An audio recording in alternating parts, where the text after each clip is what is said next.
বিবেচনা কৰি আছে। মই আদিবাসী পাউট হৈছে সেইসকলক যাতে পুনৰ বিবেচনা কৰে, ইয়াৰ কাৰণে মুখ্যমন্ত্ৰী ডাঙৰীয়াক মই আহ্বান কৰিম আৰু আহ্বান কৰি আছোঁ যাতে তেখেতসকলেও যিসকল ৰৈ গৈছে এইসকলে এক্স গ্ৰেচিয়াটো পায়। যিসকল মাৰ্টিয়াৰ হৈছে এই মাৰ্টিয়াৰ এক্স গ্ৰেচিয়া আজি NDPৰ আন্দোলনত বড়ো আন্দোলনত যিসকল শ্বহীদ হৈছিলে এইসকলক আজি এক্স গ্ৰেচিয়া দিয়া কামটো আগবাঢ়ি আছে। আদিবাসীসকলৰটো যাতে সোনকালে হয় ইয়াৰ কাৰণে আহ্বান কৰিম। আৰু ভাল কথা অসমৰ মুখ্যমন্ত্ৰী ডাঙৰীয়াই এই কথাবিলাক বহুত গুৰুত্ব সহকাৰে লয়। বিটিআৰ অঞ্চলত আমাৰ লক্ষ্য হৈছে মাটি বাৰীৰ সমস্যা সমাধান কৰা। পৃথিৱীত যিমান কাজিয়া পেচাল হৈছে, যুদ্ধ হৈছে, সংগ্ৰাম হৈছে, মেক্সিমাম মাটিৰ কাৰণে হৈছে।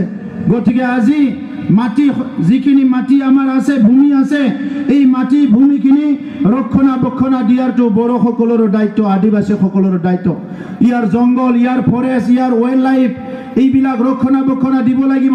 তেতিয়াই আমাৰ যি জলবায়ু এইটো ঠিক থাকিব, ডাইভাৰ্চিটিটো ঠিক থাকিব।